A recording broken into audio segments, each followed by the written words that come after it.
Hey guys, what's up? It's your author, Alex Dry, and I'm back with another entry of the Dry Diaries. This week we have Bryce on the podcast. I am originally from Kansas. I am very Italian, very Italian. My mom's from there. So the Italian heritage is big time. And I make music and I'm pretty damn good at it, I think.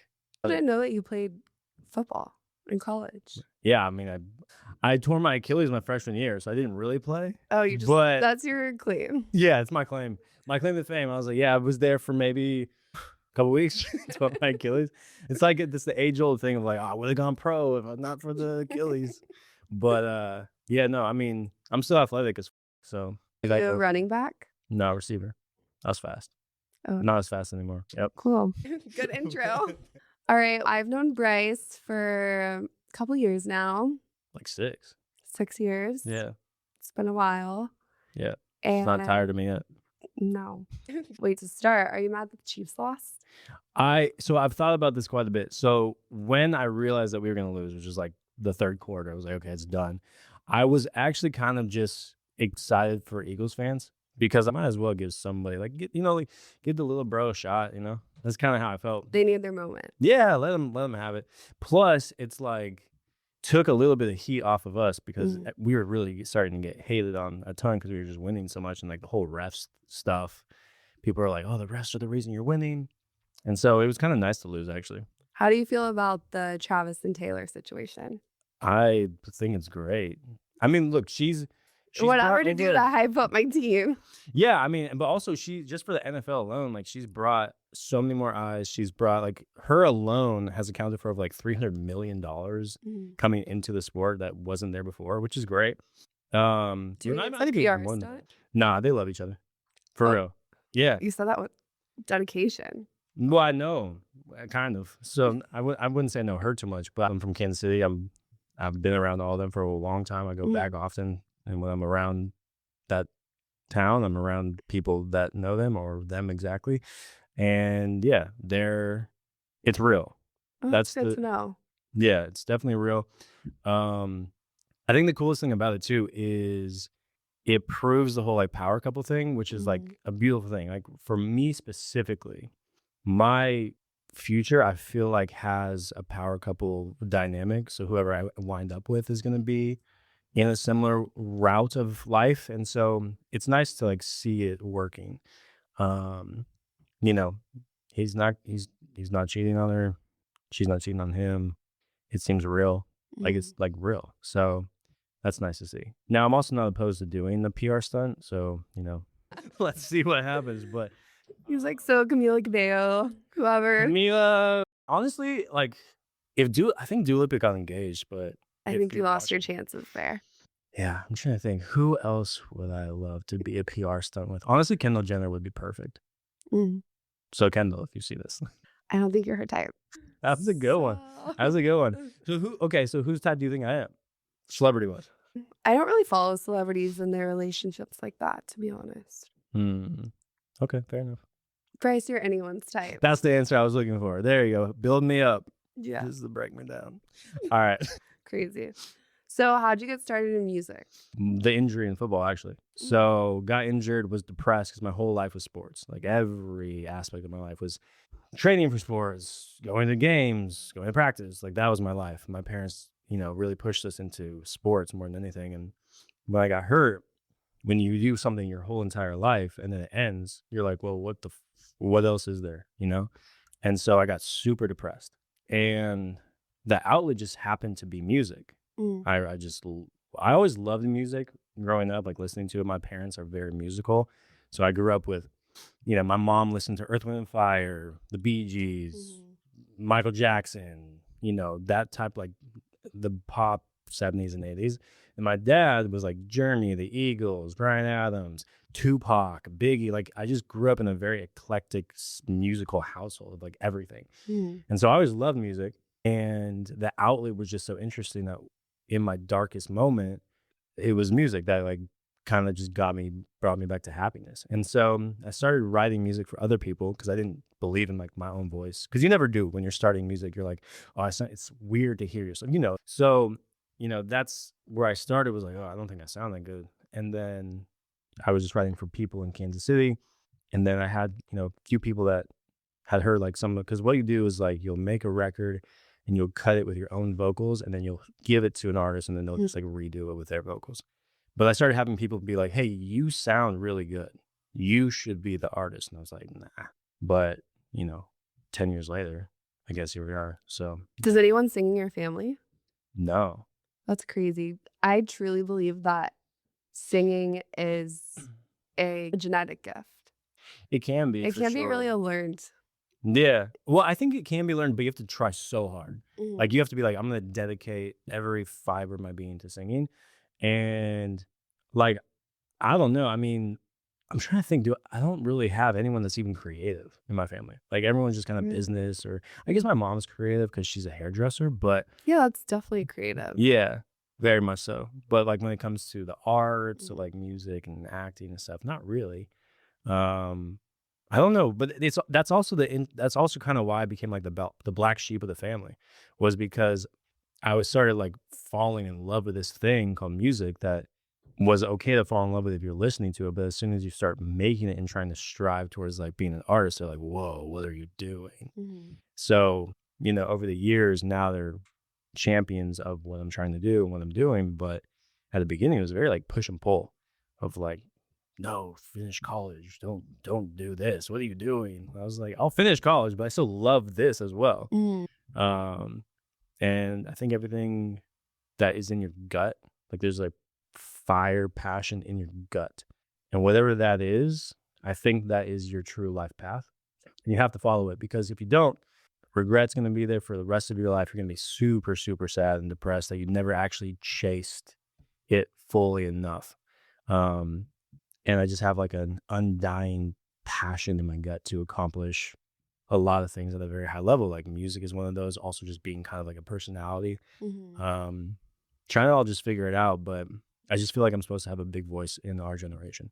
Mhm. And, Lord willing, we'll see how it happens and how it all goes. But the journey is the coolest part. I think that's cool too, because a lot of people coming from a sports family, they put all their identity into sports. Yeah. And unfortunately, only a percentage makes it to the professional level. And then you have the chance of getting hurt or injured, whatever it is. And so once you lose that, a lot of people go into depression Yeah. and stuff because they don't know what their identity is anymore, because they've always labeled themselves as a football player Mm-hmm. and taken pride in that. So I think that's encouraging for other people too that are maybe going through that transition Yeah. of really digging deep and finding other passions Yeah, totally. that are within you. The saddest thing too is like, even if you make it to the pinnacle, like the average lifespan of an NFL player in the league is like 3 years. Mm-hmm. So you get drafted at 18, 19, 20, 21. It means you're out of the league by like max, like 24, 25. Yeah. You're a child still, right? And so that's why, and also you're a child with millions of dollars. Like, that's why I think the number is something like astronomically, or whatever that word is, high. Yeah. Is like 80% of them are like broke by the time They they're don't know out. how to invest their money either. Right. And so I think that that's a big part of, and quite honestly, the athletes I do know that have dealt with that, the depression of it ending, they think they can mask the sadness with just spending money, like doing this and like traveling here. And then they wake up and they're like, well, now my Lamborghini is getting repoed because I can't pay the note anymore. So it's very interesting. And so I think it is definitely a testimony to being okay within the depression, because depression, if you look at it, is just change. It just means your life is changing, and humans are completely scared of change. And so that's why you get sad, you get depressed, you get scared. But if you can really understand, okay, change is the most amazing thing possible, because it means you're getting directed back onto your life path of where you're supposed to be heading.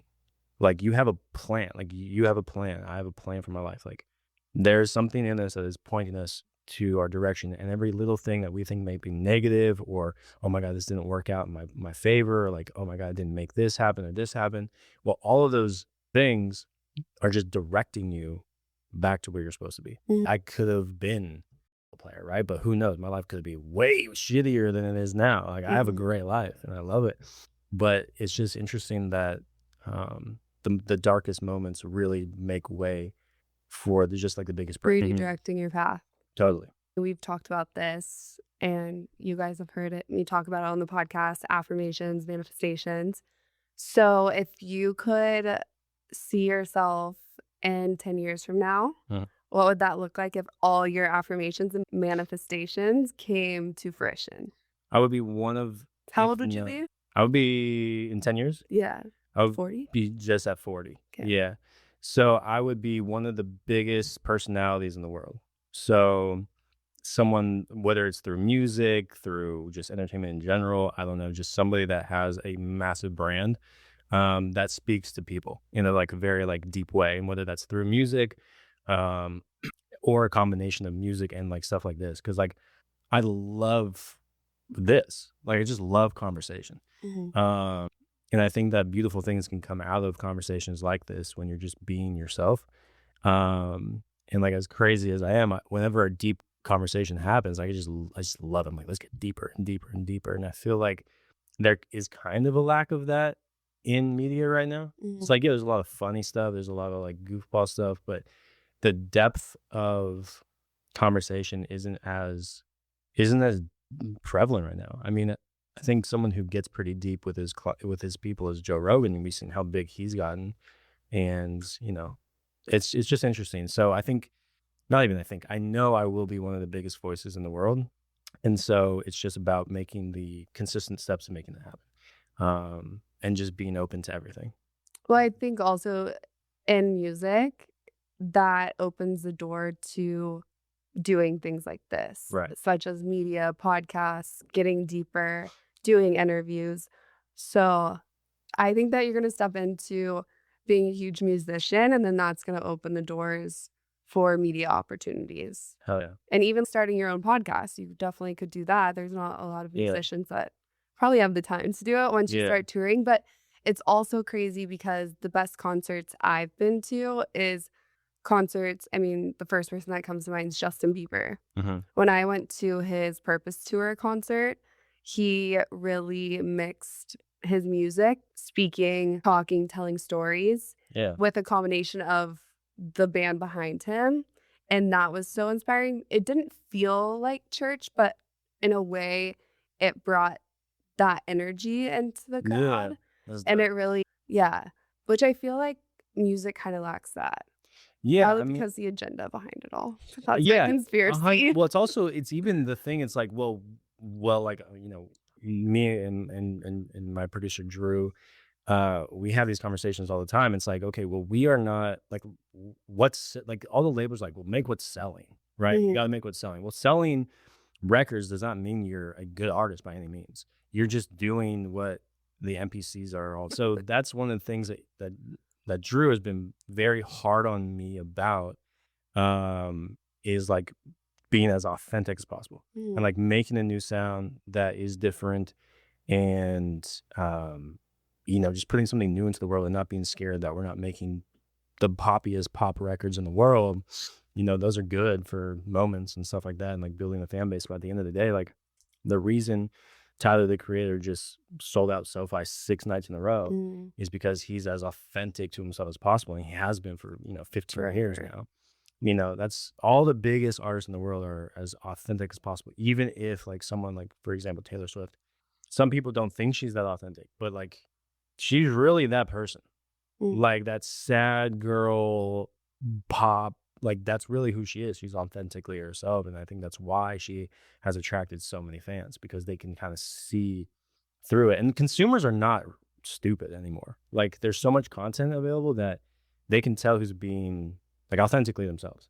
And they want to latch onto that. And so that's one of the biggest talking points Drew and I have been doing, is just like, all right, so how do we be as authentic and new as possible? Yeah. So that's what I'm excited about for the next records in the future, is just kind of seeing what happens. There's billions of people out there, and so people are worried, "Oh, I'm not gonna hit a mass amount of people," but there's Right. so many different niches, so many different types of people Yeah. that whoever is supposed to be your audience is naturally going to gravitate towards you Hmm. and be those diehard fans. Yeah. And then from there, people are gonna catch on to it. Is Yeah. Tyler, the Creator, independent? Do you know? No? He's Isn't definitely Chance the amazing. rapper, though? He he Or he he was was like for a so long time, Chance. right?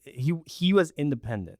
Okay. So it's the same thing with Macklemore. Macklemore was independent. Mm, What they had was major label distribution deals, but they weren't signed artists. So they're basically signed, but they're not. So like Chance was with Atlantic, right? Macklemore was with Atlantic. So they're having these massive record companies putting their music everywhere and taking a percentage of what they're doing. mm, So they're not independent. It's actually impossible to be known independent. okay. Legitimately impossible. To like a high level. It's just baked into the system of these multi-billion-dollar corporations have the capabilities to put you where you're supposed to be. Whereas an independent artist, unless you're super loaded yourself and you have the connections and the relationships with somebody to, Even then, you kind of still need. you have to. Yeah. But that's the cool thing is like when you do have that authenticity and you do have that base, you have far more negotiation power. So you can go to a UMG, Universal Music Group, which is one of the big three, and say, look, I'm bringing 10 million people with me. I'm the one now, like I'm directing this conversation. Like we're gonna do this, this, and this, and this. Mhm. And like Russ is a good example, right? I love So Russ. Russ built a very big following independent, and then now he's just been able to go deal to deal to deal, making absurd amounts of money and doing cool things because he has so much negotiation power. Mm. So that's the whole thing. What you were saying is like, yeah, there's 8 billion people, but if you just find 1 million to 10 million of that 8 billion, which is 0.1% of the 0.01% of the earth, you are going to make a lot of money and you're going to be very successful and you'll have a lot of opportunity to grow it even more. Yeah. So who's your biggest musical? Myself in 10 years. I think people I look up to though is I struggle with this. I struggle with these questions a lot. Like even when people are like, who's your celebrity crush? I don't really have one. Like I can It can force be one. multiple. Well, I don't even have multiple. You don't listen to any music and feel inspired. I love The Weeknd. Okay. I heard his concert recently was a little. He did like that. Yeah. I was like, Yeah. what the are you doing? Are you possessed? He's just The Weeknd really inspires me. I would say Travis Scott really inspires me. That's Mike? really it. Who? Mike? No. I don't really know him. I feel like you guys kind of have similar vibes. What do you think? Yeah? Musically, a little bit. Yeah, maybe. Or no? Mike is fully independent, right? Yeah. Yeah, he's So crushing it. that could be a trajectory. I just haven't dove into it. Do you have bad blood with him? Oh. No, they're homies. Oh. Give me the tea. Next episode, we should do another episode with both of us. Okay. Because you do have crazy tea. This dude's so tapped is wild. I maybe should listen to Mike some more, but I haven't really spent time with him. Russ? I don't really get inspired by Rush, to be honest. Any country artist? Post Malone? I like his music, but I wouldn't say I get inspired.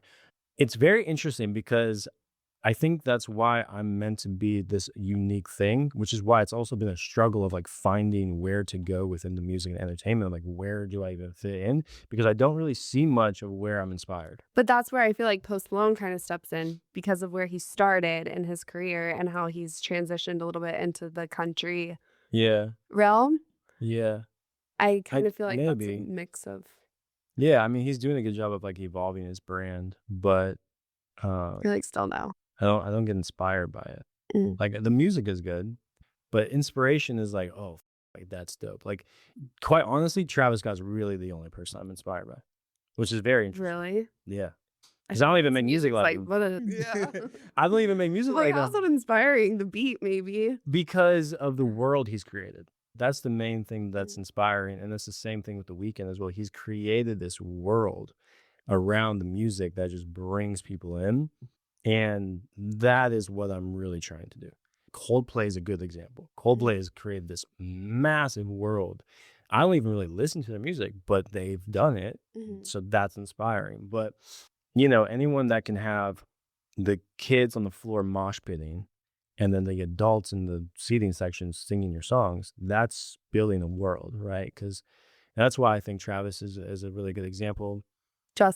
Justin's a great example. I would say I'm pretty inspired by Justin as well, even though it's a little bit of a different vibe because I didn't start when I was young. Jelly Roll, I'm pretty inspired by. Yeah, And his here's why. story's really cool. Yes. Here's why, though, is because of the age thing. So he won Best New Artist at 39, right? So for me, when I was younger than 28, I always was like, oh, I still got time, because Childish Gambino didn't even release his first album until he was 27. Jay-Z didn't even release his first album until he was 28. So I was like, I got time. But now I'm older than 27 and 28. So now I'm like, am I cooked? You're about to tap out. Yeah. But then Jelly Roll popped up and was So like, Italian genes better kick in. hey, they're kicking in. But then Jelly Roll popped up out of nowhere and was like the Best New Artist at 39. So I was like, oh, dude, there's no age group. There's no age definition to this. And now Jelly, he may not have the most monthly listeners on Spotify, but he's selling out stadiums by himself. Yeah. So that just shows how much of an inspiration he's been to his core demographic. Also, his writing behind the scenes. So he was so successful. Yeah. For so long before I think he even put his music out there. You know who would know the answer to this? Is this guy. Yeah. Is that right? Did Jelly write? Yeah. Gotcha. Wasn't he a ghostwriter? But he helped write them? Not a ghostwriter, but mainly more so on the rap side. Mm-hmm. And I think it's cool what he's doing now with a lot of artists, such as Post Malone. Yeah. He's kind of brought him into the whole... the country world. And Machine Gun Kelly. Yeah, true. Yeah. we got to do a podcast where it's just all three of us. But I think the Machine Gun Kelly thing's so interesting because him and Megan Fox freak me the out. Their relationship, doing whatever they're doing. I know. Yeah. And how he's so tatted, and then he gets acquainted with Jelly Roll. This is all my perspective. Then he gets acquainted with Jelly Roll, and he basically turns his life around in a way. He said he was atheist or believed in the devil. And then he blacks out all of his tattoos, and he's singing, I wouldn't say about God, but there's more purpose behind it. Yeah. He said once he had his kid, his mentality really changed, and then also Jelly Roll kind of taking him in.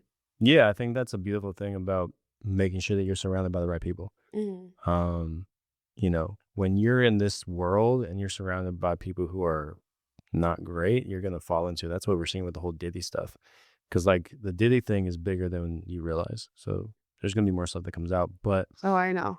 Yeah.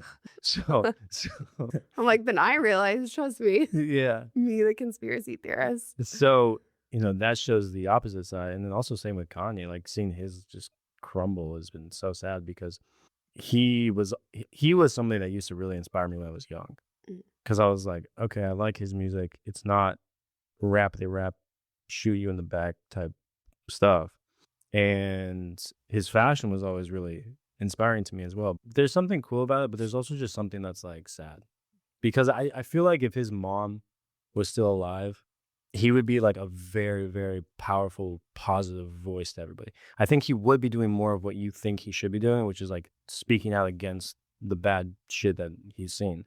But when his mom passed, I think that created borderline personality disorder, because you're not born with borderline. I think that if the Illuminati was real, I think humans are dumb enough to not be able to hold secrets and like that. So that's where I Illuminati is like the facade for something way bigger than we even know. Right. I agree with you to an extent, because it's a spiritual world for sure. But I think that if humans were having that, he's scared. He's like, you guys he's are just talking in the about corner, this like, shit. Yeah, he's like, I'm a part of it. So all right, give us the tea. Then next podcast. I think that I think people are too dumb. It would come out. Like people would be talking. It's coming out. Diddy. Well, no, Diddy's just being a weirdo. Like, no, there's a difference between being a weirdo and just being like he was just he was an egomaniac, and you could see that from the beginning stages of when he was an executive. Okay, Jagger, right? She speaks about how are like all these people doing. You think Diddy's controlling all of these celebrities to do this stuff? No, there's something else. Yeah, it's called Satan. Exactly. What's the Illuminati? I mean, the Illuminati is like, I feel like was always seen as more of like Freemasonry. Yeah. I haven't really dug too deep into I've dug deep. We could talk about it like deep if you want. Because I don't know if I want to get that deep into it on this. Yeah, fair enough. I got so obsessed with the Illuminati at one point where I literally spent months like researching as deep as I could. Same. When I was like 16. Not, yeah. So that's why what I've come to, my conclusion on everything is that the Illuminati is not real. There's groups of powerful people that are friends and they may do weird shit together. And it's because when you reach a pinnacle of that much fame and that much money, your brain breaks legitimately to where you're like, there's nothing else to even do. So let's be weird. Let's drink each other's blood. You know, like that's just kind of where your brain starts going. And that's why all these guys are crazy. Like, and I think that, you know, if you don't have a strong relationship with God, you're going to go down the more demonic route of Yeah. Whereas when there's people, you know, like a Jelly Roll who's pretty centered with God, he's kind of going the other way, right? He's helping people. Whereas it's really two different sides of the spectrum. If you're tapped in with God and you get to that level of fame and money, you're helping people. If you're not, you're hurting people.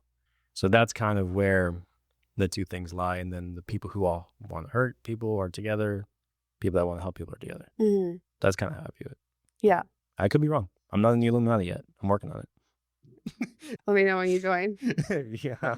Who is someone that you would love to collaborate with? If you could have a song with anybody, who would it be? The Weeknd would be sick. I think someone that would fit the branding the best would probably be someone like the Kid Laroi, or Justin Bieber, or I think Travis and I could do something pretty cool together. I would say those three are people I could like really see, and I could see it happening too. That's the thing. So it's just about getting to the place of where it happens. What genre do you say your music is? It started out kind of pop, but that's the whole thing where Drew and I are trying to figure out right now. It's like we're trying to make our own sound, because to set yourself apart, you have to do that. You know, that's why the people we're talking about, The Weeknd, Tyler the Creator, Doechii is a good example of someone who just blasted off because she has her own sound. You know, that's what we're focused on, because it's one thing we can make pop records, but like, are you going to build like an actual fan base from that? Probably not. You know, Yeah. so, I don't know. It's going to be more pop mixed with hip hop mixed with It's like rock. I don't even know what it's going to indie, be. kind of. I wouldn't say it's indie. Really? What's like Quincy XII? Maybe my definition of indie music is not correct. I feel like indie is more so just like grassroots stuff. Okay, your new song, Sunrise. I know that there's a background story behind it. Yeah. So can you tell us what it's about? I know it's a little deep. Yeah, it's a crazy story. So I actually wrote this song back in 2018, right at the end of 2018, going into 2019. My first LA girlfriend. I just moved from Kansas. Got into this relationship pretty quickly with somebody who was extraordinarily wealthy, is what I'll say. Like kind of like Illuminati level wealthy. And like the lifestyle was like amazing, right? Like we were going everywhere. She had a sick house in the hills, and it was just really a cool situation. But she dealt with a lot of trauma. And the song, as pop and like as like fun as it sounds, was written from a place of like one of the most like agonizing nights of my life, which was I get a phone call that she's gonna kill herself, and I'm getting in my car and like speeding, and it was literally like she lived right off of Sunset Boulevard, and literally the whole ride is like me hopping on Sunset and just like speeding down Sunset as fast as I can, literally at 4 a.m. To try. How long have you guys been dating? At that point, we've been dating for about 8 months. Yeah, like long enough. Well, I guess it doesn't matter how long you're dating. If long enough to that. save someone's life. Yeah. Yeah, but that's yeah, but where there was still, like a lot of emotion involved. Yeah, right. Yeah. And I knew that she had, because I've been with her for so long, like I knew that she had dealt with a lot of that stuff to where when she would say something like that, she kind of had like meaning behind it, you know. Sped over there, and thankfully she did not. To my knowledge, she's still alive and well somewhere else. I wish her well. So, you know, I could have wrote that song from a place of like depression, like sad and like whatever. But there was something in me where I was like, I feel like I'm supposed to make this like a happy song so that people can sing to it. And it's funny because I actually released that song back in 2019 and just had a feeling like it did pretty well. Like I think it within the first couple months, I got like 75,000 streams, and like it was being played a ton in Kansas City. I would have friends all the time like sending me videos of them listening to the song. But then there was like something in my gut around 2021 that just told me to like take out all the music that was already out, just like take it all down. I didn't know why. I just listened to my gut on it, and then um, just by luck, honestly, by the grace of God, uh, I was in a studio session that I wasn't even supposed to be at, and Drew and I met there, and we just kind of clicked. And Drew's really, he's very successful too. He'll be very humble, but he's very successful in the music industry. And to his credit, what he told me was, Do you want to hear my vocals? I'm just kidding. so to his credit, even though like we felt like we could like have a good friendship, he was like, send me your music that you have done. He's like, I'm gonna be honest with you though, like if I don't think I can work with you, I'm not going to, and we'll just be friends. And I was like, that's fine with me. I love that, setting boundaries ahead of Yeah. time. Yeah. So I sent him the music. He heard Sunrise and he was like, let's redo this one. We'll recut vocals, reproduce it, and then we'll start working together. And so it's been fun. We've been rocking out for like 4 months now, and have some really good music done, and gonna create more music together. And it's just nice having somebody who's done it at a high level, being able to like kind of big bro you and just like follow my lead, which is nice, because a lot of artists out there that are from nothing, like they don't really know where to start. Like, I didn't know what I was doing. I've never known what I was doing with music. I was just like, this sounds good, let's put it out. Yeah. But when you have somebody who's been in the industry for a while and is like has success and like knows what it takes, it's game changing to kind of partner up with somebody like that. So I'm very blessed, and I know I tell them this all the time, but thank you for believing me. Appreciate it.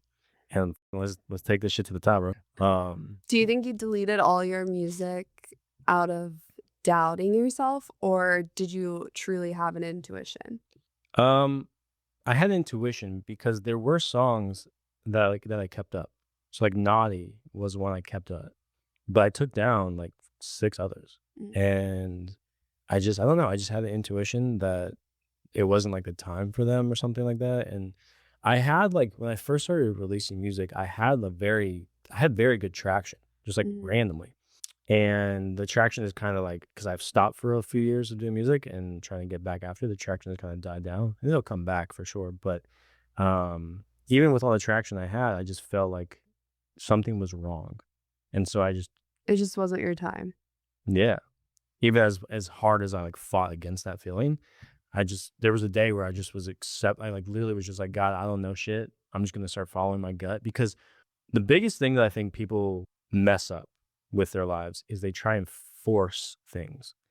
And they're like, I know I want to do this, and my brain's telling me to do this, so I'm going to force it to happen. When you're forcing something, you're not living in your flow state, which is God ordained, right? Is you're going with how your life is supposed to go. We all have a journey that we're supposed to be on. And I just caught myself being like stressed all the time, being like, why is nothing working? Like banging my head against the wall. And I was like, I'm forcing everything to work. I'm like, why isn't it working? And there was a moment where I just did so much shrooms, And I just got to the point of like this very like beautiful conversation with God while I was on the shrooms. And I was just like, okay, God, I don't know anything. I'm going to act like I don't know anything. I'm going to pretend like I know nothing, because I know that I know nothing. And I'm just going to listen to my gut on everything. I'm not going to listen to my head. Not going to listen to my heart. Not going to listen to my dick. I'm only listening to my gut. And my life has been very just flow state ever since then. Everything has just been working out, financially, business-wise. The music's starting to come around again. Friendships, getting saved from bad relationships. Like, it just seems like I'm really working in the flow state. And that's one of the things that I would just tell everybody is do not force anything. If you feel like you're forcing shit to happen, it's not meant to happen that way. Just let it go and surrendering completely. Just surrender. Because if you think about it, the universe expands by 8 billion galaxies every year. We are on one planet of one galaxy. We are so small. We don't know anything, right? So like when you start approaching things like the answer to everything, that's when you're going to be faulty. And that's why most people's lives are not matching up to what their dreams were, or Yeah. you know, because they're just trying to just force. That's why the divorce rate for our generation is like 70%. Mhm. So I don't know, just don't force shit. Yeah. That's what they say, if whenever you die to your ego and just sacrifice and surrender, that's when everything will start falling into place, because Yeah, you're not living off of the timing of yourself and what you want. You're living off of what's meant for you and what's to come.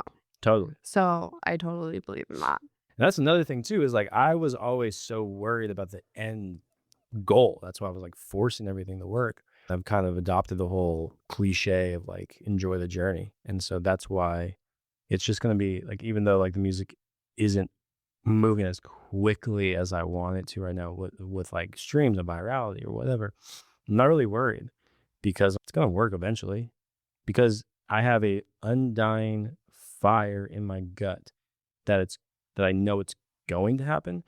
And so that's how, from my logical side of my brain, if I have that undying fire in my gut that something is going to happen, as long as I just continue on my path, then I'm good, because I believe that whatever's put in you is put in you for a reason. Mhm. And if it wasn't meant to be there, it wouldn't be there, because that's evil. Could you imagine, like, you have something that's so passionate, so fire in your gut, that's all, every waking moment is this, and then you never accomplish it? Yeah. And I was born like this. I remember this from a kid, and of being like, that's why I was like, I know I am supposed to have a voice, and that's why I went into sports, and then I went into music, and then I went to acting, and I'm back in music. It's just like I'm trying to find the route to get that voice out there. If I'm born like that and built like that genetically, it's for a reason. It's Mhm. going to happen, because I believe God is not an evil thing, Yeah. right? So it would be pretty evil if I had that ferocity in my gut, fire, and then it just never happens. Like, Yeah. that would be so shitty. It's also hard to have patience and your passion, because you're Totally, so passionate about it and you're so all in with it. yeah. Whenever it comes down to it, everything takes time to perfect, especially music, even doing the podcast. There's Mhm. always buffer time. Right. Things are going to work, they're not going to work. You have to do the production, you have to do the writing, you might have to scrap songs. Whatever it is, it always takes time. Right. My biggest struggle has always been having the patience for what I'm so passionate about, and not just putting it out there because I'm like so passionate about it. Right. So I think that is something that we both kind of relate on a level to, Totally. is just having patience and your passion. Completely. So Patience in your passion. Mhm. That's the name of that's the title of the episode. That's a fire title. yeah, Patience in your passion. I like that. that's your next tattoo. Yeah. Right there. Okay, we can go back into music, but we're gonna go into the Dry Diaries confessions. Let's do it. So, what's your type? Don't say Beauty. What were you gonna say? I don't have a type. My Oh, kid's I have- everything. No, I have a type.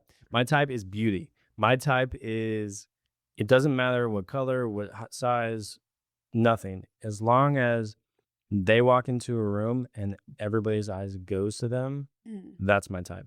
Because I don't. Attention. Hmm? Attention. Yeah, maybe I'm just egotistical. I just want someone who has attention. No, because I think it's just, I think from a core level, I've always been drawn to people like that, because I feel like that's could be part of the making and building blocks of like a power couple. And I've always seen that in my future, like ever since I was a kid. Maybe it's just energy alignment. Correct. I think so too. So that's what I would say, is just like beauty. Like, it doesn't matter how tall, color, ethnicity. It's just like, are you stunning? And do you carry? There's people who are stunning, but may not carry the presence. I need them to have both. So, personality wise, Very charismatic. Like, quite honestly, if I could boil it down into what I want, I know they're under some heat right now, but honestly, Ryan Reynolds and Blake Lively, that's like what I want for my life, and I know I'm gonna have it. Which is why I'm very picky with dating, because I'm like, if it's not that, then what am I doing? So that's what I see that my type would be. do you equate status to Good question. attraction? Probably, yeah. If I'm being honest, I think so. And if not status, then it's like, do you have the building blocks to get to some? Do you have the drive? Are you ambitious to get somewhere specific?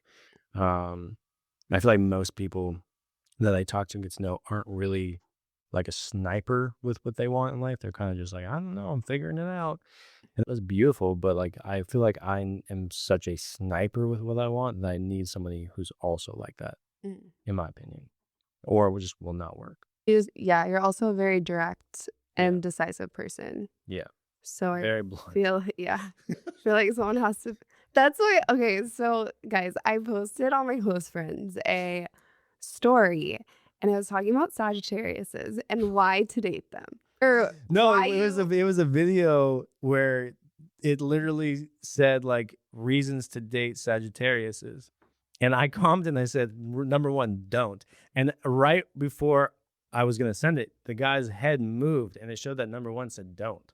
So I was like, that's hilarious. and that he was saying, don't date a Sagittarius if you can't deal with bluntness. Okay, fair enough. That's true though. That's true. I do like a Sagittarius, but Yeah, they what's also your- cheat. What? Mm-hmm. They're Sagittarius men, not women.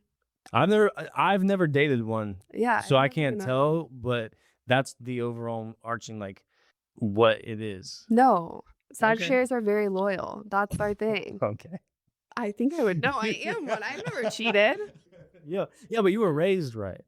Okay, well, that's just a personal problem, not a Sagittarius problem. Maybe, Sounds like a personal problem to me. and maybe it's just Sagittarius men. Maybe that's what I'm. Yeah, man. You guys are very blunt, which I like. So, but I'm scared of you guys because I feel like you guys cheat, but maybe no. I don't know. Never cheated. Okay. What's your biggest ick or turn off? I kind of hate the word ick. I know, same. Because I can't remember a moment, because ick is something in a moment, right? You're like, oh, that was icky, like I don't like him now. Yeah. I don't think I've ever had a moment with someone who I've gotten to know or like I'm getting to know where I'm like, oh, now I don't like them anymore. That is such like a judgmental thing. I think like the word ick is like you're just being judgy. A lot of girls' icks turn into turn offs Yeah, and then they just write off. Then it's a write off. yeah, true. Ick, turn off, write off. But also like, Not for me personally, but a lot of people that I know. well, same. But that's why I don't like the word. But I think the biggest turnoff for me, or where I would not look at going to a relationship with somebody, is if you're not ambitious. Mm. Like if you're not striving for something every day, I don't think we can really relate on much. Mm. And in relationships, it's very important to relate so that you can be there for each other. So that's my biggest turnoff, I'd say. What is the best date you've ever been on? The best date I've ever been on, probably. Well, it didn't. The best. Okay, I guess the best date. He's gonna be like, I planned it, so it's the best. Well, of course, a man is supposed to plan, right? But I took her to Italy for a week, so like that was pretty cool. Yeah, that was probably like she didn't even know. I was just like, hey, we're going to Italy. She was like, so we just went to Italy. I had it all booked, everything like that. Oh, that's so cute. And then after Italy, I didn't talk to her again. Wait, what? Yeah. How long have you Did- guys been dating? We weren't officially even. We weren't even officially dating. I just was like, I like you. How we long had been were you hanging like like hanging maybe out? a couple weeks. And then I was like, let's go to Italy. It literally sounds like me. I'm like, Yeah, okay, let's go to exact- Tulum, and then Well- I'm like, oh shit. It's because I'm a rising Sagittarius, so I have that in me. But that was probably the best like date. But then towards like day 6, I was like, I don't want to see this person ever again. Oh my god. No offense, because he's probably gonna watch it, but and I still see her all the time at like parties. She's just always around, and then it's always like, oh, hi. So, yeah, that was probably the best day. It was cool, but that That was wasn't. funny. Okay, What was your best day? my best date I've ever been on. Yeah, you're like going to Italy. No, I wish. I'm usually the one paying for the trips. Sheesh. One doesn't pop out in my mind. Okay. I will say that all the relationships I've been in have been pretty healthy for the most part. And I've been in 3 long-term relationships, and they were pretty good about planning things out. But they just made you pay for it. Sometimes. That's awesome. No, that's not true. But I don't know. Yeah, Who was your? I can't really think of. Okay, well, do you have a worst date story? No, because I don't really go on dates with people that You don't like? yeah.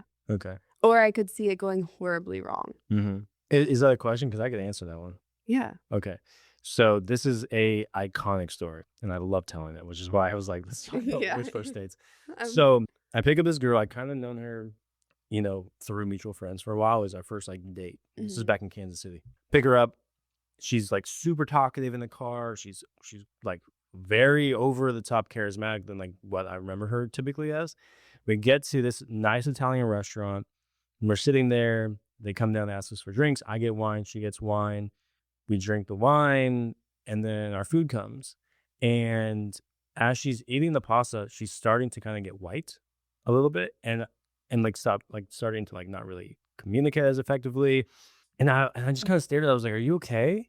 She was like, "No, I feel really bad." Blah blah blah. And right as she's saying this, she projectile vomits all over the table onto me. Oh. Sorry, like Ew. projectile vomits Like, please don't vomit on me. all over the table onto me, and I just sat there like, what the is going on? The waiters run over, they're like trying to help her out. I'm like, I don't know what's happening. I thought she was fine. She just like, after that one glass of wine, she got so drunk, and they're like, I don't know. She's like, I'll be fine. She You can. goes to she goes to the restroom to clean up. I'm like, they're cleaning me up. I'm helping them clean up the table. It was so much throw up too. And she comes back to the table, and I'm like, it's okay. Like, let's just go. I'll get you home. She's like, I'm still not feeling good. I'm like, okay, that's fine. Like, let's just can't. I'm not gonna eat now. Yeah. So, Ew, what? so I get I'm in the gonna eat your car. vomit. Yeah. Alex. So we get in the car, and we're driving back. And she's like, I'm so sorry. Like, I was so nervous. Like, I drank a bunch before you picked me up. And I was like, oh my God, this makes so much sense. She was so talkative and like so over the top. Oh. And she was like, she wasn't getting drunk though. And then that wine kind of flipped everything. And so we're driving, like, it's okay. Like, it's totally fine. I'm just being like as nice as possible. She goes, I have to throw up again. So I'm like, okay. So I pull off the highway onto the shoulder. And in Kansas, on our highways, there's always like a little bit of a shoulder, and there's just a grass hill. Yeah. Yeah. So, and the that night it wasn't raining at that exact moment, but it had been raining during the day. So the grass was kind of wet and everything Oh like my that. God. She gets out of the car, and she's in heels.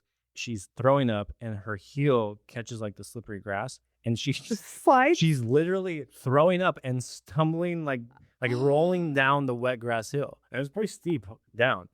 So then she's covered in puke, she's covered in grass, covered in wet. I'm like, oh my God, this is so insane. Like, what is my life right now? So I go down there, and I'm still a gentleman. I'm like helping her up. I like try and like somehow clean her off. I'm like just like using literally clumps of grass to like get the puke off her and get her back in the car. She's crying, and I'm just like, it's okay. Like, I'll get you. We're just gonna take you home. Oh It'll my be fine. gosh. She's literally just covered head to toe in just grass and throw up, and it was just like Oh my God. so bad.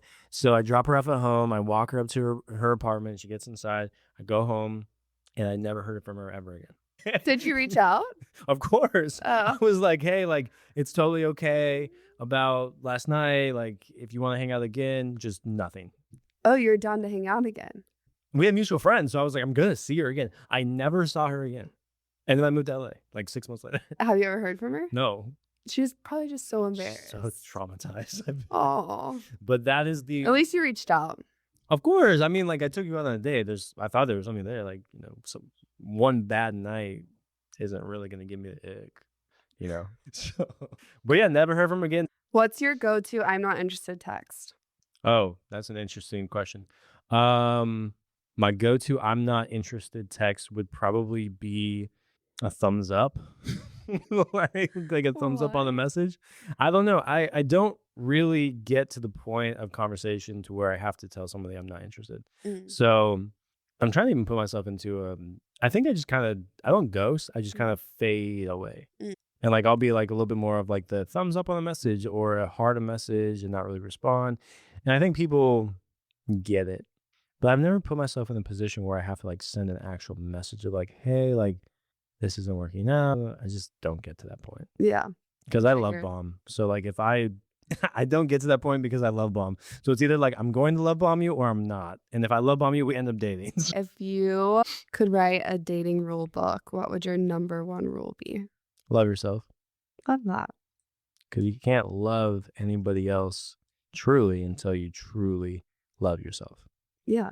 You could have all the, this is like the girl I wrote Sunrise about, this is like literally what I told her when I broke up with her. I was just like, you have to learn how to love yourself before you can even love me the way I need to be loved. Because, you know, she had all the money in the world. She had all the resources in the world, but just was lacking the most important thing, which is just self-love. And if you don't possess that, everything else will crumble in a relationship. Yeah. So that's what I would say. That's a good one. A lot of people try to find their self-love in a partner. Yeah. And they'll always fail. And identity. Correct. Yeah. Now we're going to get into the Dear Dry Diaries segment. So people submit questions anonymously. You already know the drill. Dear Dry Diaries, I've been talking to this guy for a few weeks and everything was great until he mentioned he's still good friends with his ex. Should I be worried or is it possible to just be friends? Is it possible they're just friends? No, it's never possible that they're just friends. Well, it depends. I guess how long do they date? But we're actually dealing with this current situation with a friend of ours. In my opinion, I think if there's been that emotional connection, that soul tie there, and you guys dated, and that's an actual ex, I think that there's always going to be an element of what could have been.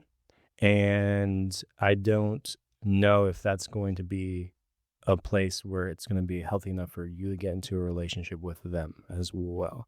Yeah. Because the thing is, once you start dating that guy, anytime, if he's really friends with his ex, he's just going to go to his ex and tell her about your shit. Instead of like working through it with you, he's just gonna find an outlet and be like, "Oh, like she's saying this. What should I do?" Because they're doing that because they want a backup plan. Yeah, 100%. I would say no. Yeah. Yeah, I would say no. Depends. I mean, for me personally, if I date a guy for over like 6-7 months, then I'm sorry, like we can't. No, We can be cordial and of course be fine in a setting, but usually probably I will unfollow you. Yeah, for sure. Like, You know, just like out of respect to whoever I'm gonna date next. There's Totally. no reason, and I don't know. and that's the whole identity thing. And I think that's why people keep their exes around, is because they found a certain identity of themselves in that ex. So like if she goes away, and now who am I? You know? So that's why I think people keep exes around, is this, they have pockets of themselves in each person. And that's why a lot of people have issues, like really just being like, I don't need you. Like, I'm not going to waste any more emotions on you.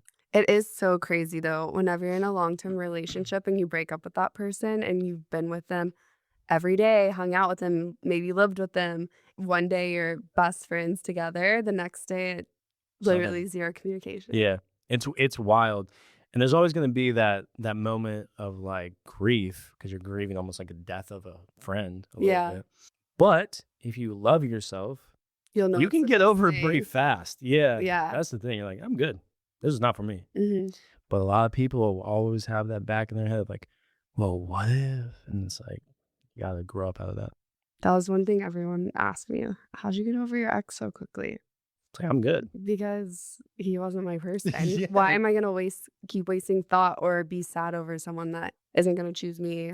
Exactly. I'm not gonna choose. You know, Yeah. there's no point. It's like, why would I put emotions there? Yeah, As soon as it's done. I'll put it towards myself and love myself more Yeah. for the next person. Exactly. And So. I'll take that relationship as a learning experience Mhm. of what I do and do not want in the next person I go for. And I think that's why maybe right now I'm struggling with dating, is because I know so much of what I want. Mhm. So I'm very guarded Yeah, of like, if it's not that, then I don't want it.